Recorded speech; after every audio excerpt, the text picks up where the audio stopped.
Dear audience, good to have you back.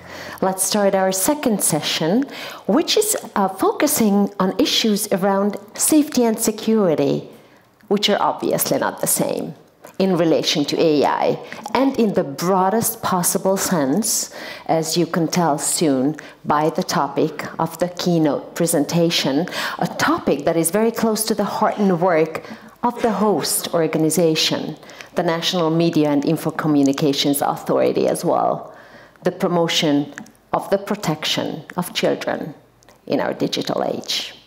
Our keynote speaker and the panel discussion afterwards will look into the challenges of the application of artificial intelligence for the benefits of society, that is, simply for good. For example, our first question is, how can it help protect the next generation, if it can? Let's see the answers from our distinguished speaker, a passionate advocate for children's rights and the age of AI, with her presentation titled, Raising Children in the Age of AI. Our keynote speaker is an Intellectual Forum Senior Research Associate. The Forum is an interdisciplinary center in the University of Cambridge, and also PwC UK's Responsible AI and AI for Good lead.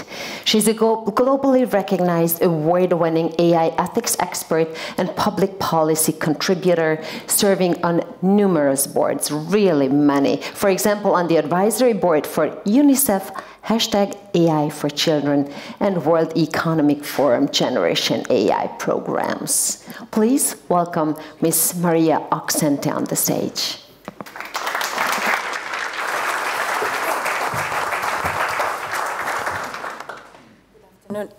Good afternoon. Pleasure to be here. Thank you very much for the invite, George. It's a pleasure to meet you in person after years of working together virtually during the pandemic. It's a pleasure to be in Budapest for the first time, although I'm Romanian from Transylvania, so literally across the border, so I've never been here.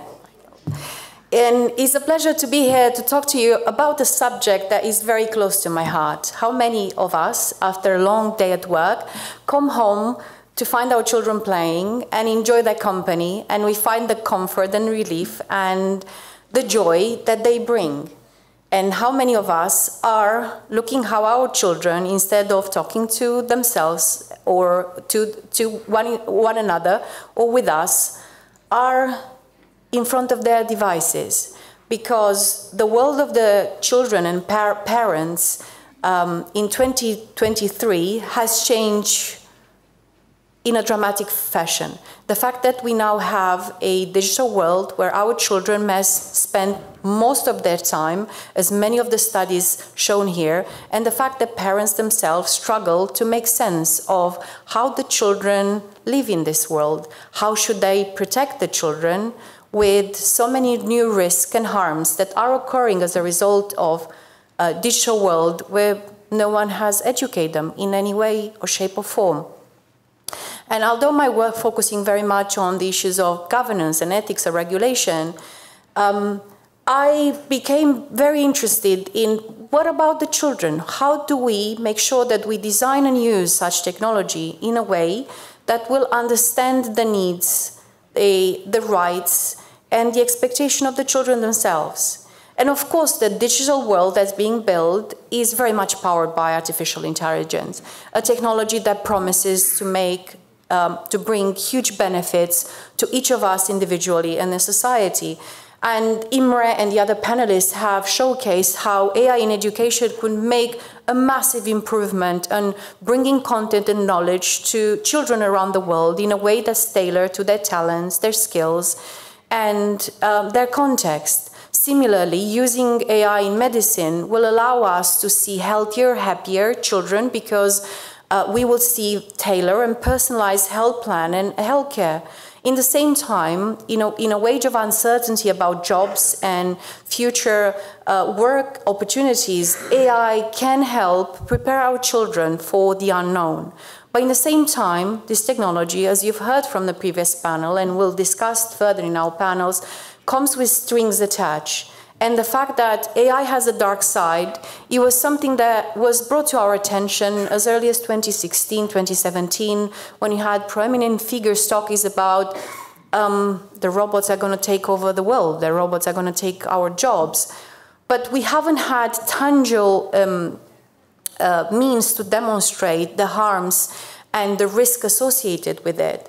But in between then and now, we've seen a flurry of headlines like the ones on the screen, showcasing how this technology is harming people right here and right now. We don't have to come in a room together, discuss about hypothetical existential threat. It's enough to open up the newspaper and our phones to see those headlines coming more and more to our attention. And the fact that AI, intentionally or unintentionally, can reduce human interaction, which can be detrimental to our children's development. It can further the digital divide by automating inequality and affecting disadvantaged individuals. And something that's really worrying with the emergence of generative AI is the fact that those powerful technology can be used to augment those means to harm children. And this is something that has become even more prominent now that our children spending not more time online, but exposed to generative AI. How can we approach all those benefits and risks in a balancing manner? It was in 2017 when a friend of mine, Professor Johnny Penn at University of Cambridge, came to me and asked me a question, what about children and AI? I said, what about children and AI? No one really talks about it. Oh, okay. So we should do something about it. Let's do something about it. And we wrote an article, 500 words, went viral because no one was really talking about AI and children, what are the key impacts, and how can we pay attention and integrate those issues in the design and use of those solutions. And that article has inspired UNICEF to set up an AI for children initiatives, has inspired World Economic Forum to set up Generation AI, and we've been very fortunate to work alongside them to bring together different experts from around the world, but very importantly, children. Part of the UNICEF AI for Children, the team has gone around the world to survey and interview children to understand their perspective and their experience in playing and learning and interacting with AI.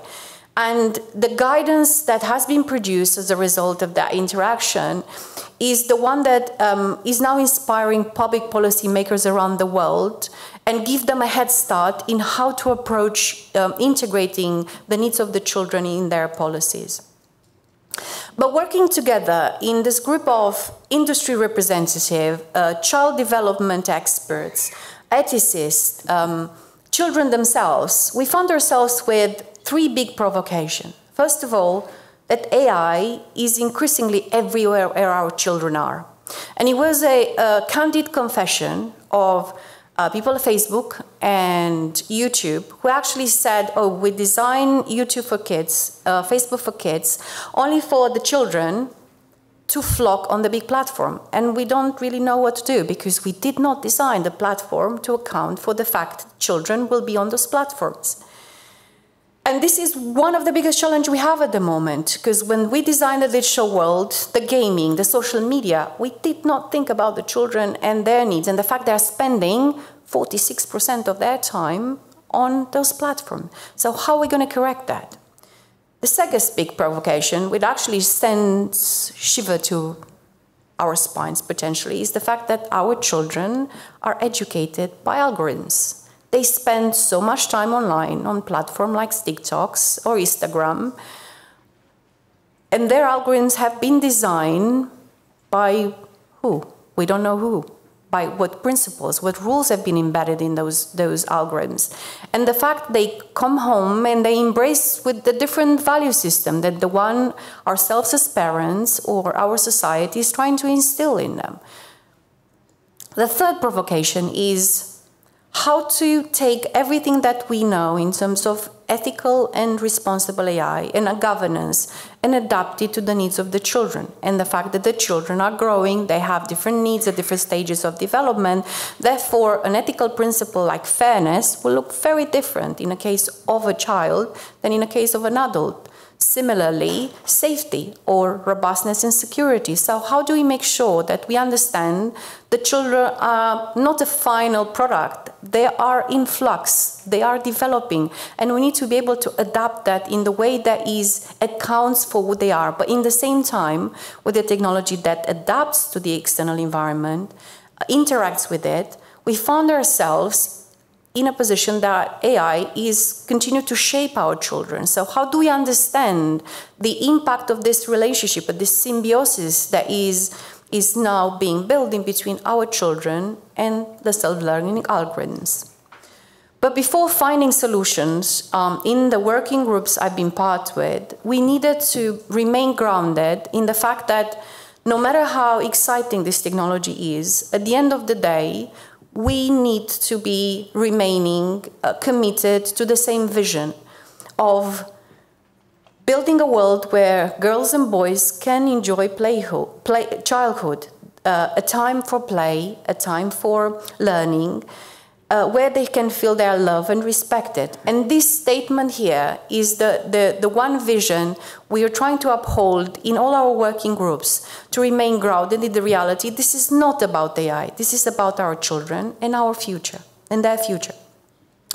To be able to bring this vision to life, I propose a new approach, a holistic approach. It's called PED, which is Protect, Empower, and Design.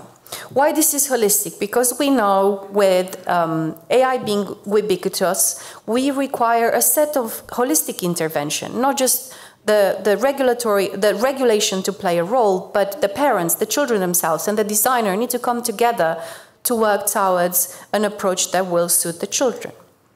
The first one is Protect, is very much about empowering the regulators, the public policy, to be able to have the knowledge so that they will design the right policies that protect the children's rights. And the first and the most important such document, I'm very proud of the work we've done together, is the policy guidance from UNICEF, that on one hand try to surface all the challenges posed by AI for children, but also concrete recommendation and how to bring those challenges, how to solve those challenges. And part of the policy process, the policy guidance process, we empowered organizations around the world to test this guidance, to see how well prepared, how easy it is to engage. And we've had Scotland piloting, Malta, but a series of organizations like Alan Turing in the UK and some other commercial organizations that have taken those principles and test them in a real life context. But also, you wouldn't be enough to rely on policy guidance. We needed regulation to work alongside this. And also in the UK, ICO, our main regulators, have benefited from the advocacy work of Baroness Kindron, a respected child activist who has pushed through the houses, first of all, raise awareness of the need to design all the platform, all the digital platform, before we even talk about the algorithms, with the children in mind, and making sure that there are considerations about what data is being collected, how children access, how we validate their identity, and making sure that the platforms come with turn off as a default rather than turn on, as many of those platforms have been. And since then, we've seen a number of jurisdictions developing such code. California has a similar code for children. Just in a break, I was opening my emails to find news that in the US, there are more states that are looking into similar laws that are being passed. They are very much concerned on how do we protect children online. In the UK as well, we've just passed an online safety bill that's looking to strengthening the protection for children offline. But might not be enough, because we also need to understand all those issues of interaction between children and robots. Hence, it's important to invest in research. There's still very few outlets out there that conduct research around AI and children interactions. The second pillar is empowerment. we want the children to be part of this process. We've seen in every single project that have brought children to advise us how much we've learned from them, how much they have confessed that they recognize this technology, the digital world comes with those harms, but they feel powerless to protect themselves against. And they don't think that the parents are prepared enough to help them. Hence why we need to bring together both parents and children, as Technovation and AI, Teams in the AI and AI for All have done, to educate the children on what AI is, give them the right tools, but also bring parents alongside for them to co-create and develop solutions that will address the societal benefit that AI can validate. But at the same time, as Imre mentioned before, AI is a very powerful force for change in education that allows us to educate our children differently and not just prepare them for a future that's increasingly more digitized and automated, but being able to give them the skills and an understanding they will need to protect themselves for the harms in the digital world. And lastly, all the first two pillars wouldn't account for more if we wouldn't have the industry alongside us. Why is it important for the designers to really prioritize the children when they design those platforms?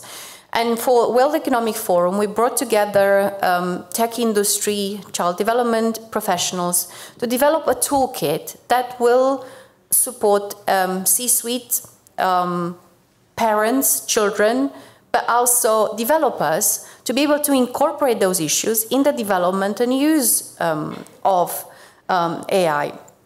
And why those are still very much in on a PDF that's on website.